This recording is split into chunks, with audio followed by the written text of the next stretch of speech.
MS A Touch of Crimson. Mystery and suspense.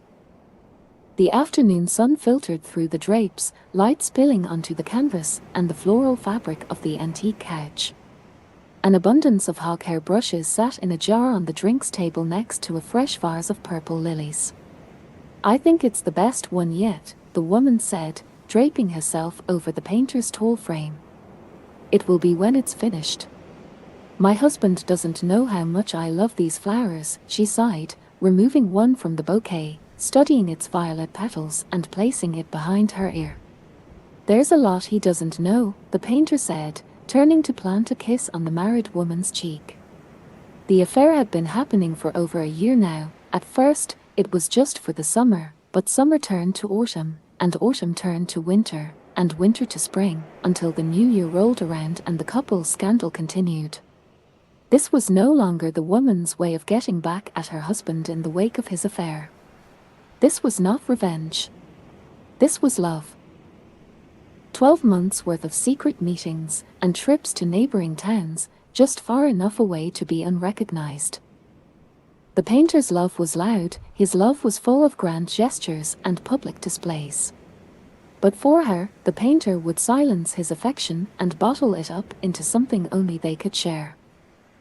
They both knew the risks. The painter knew the husband would want him dead, and the woman knew he would make her wish for the same fate. Their marriage had lasted 8 years so far, though the wife considered their daughter the only good thing to have come from their espousal. The wife never liked her husband much, even less so after she found him with their maid. "It's missing something, a touch of crimson or cobalt, I think. Red, something red."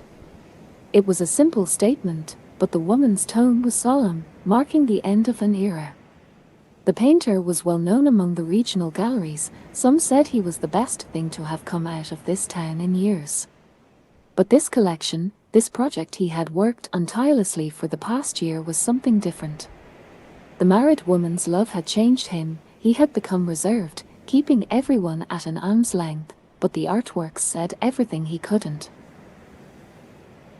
"I wish things were different. I wish I could leave him. Then let's do it. Run away with me. We could be so happy. My daughter, my family. I can't just up and leave like you." The painter's face turned cold. A grey cloud eclipsed the sun, making the summer light turn dark. "What is that supposed to mean? I have people here too. My family is here. My gallery is here." "That's not what I meant," the woman whispered. "No, you just mean that your life here, your reputation is more important than mine. You're putting words in my mouth." The married woman knew then that now was the time, or she would forever hold her silence.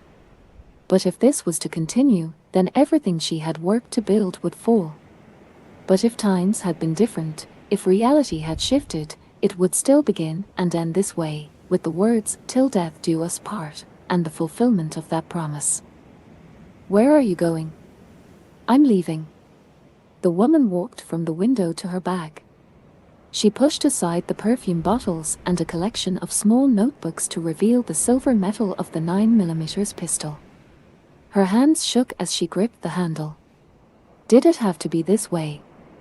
Maybe he was right. Maybe they could run away, and they had the chance to be happy. "Please don't leave, my love. I'm sorry." "So am I."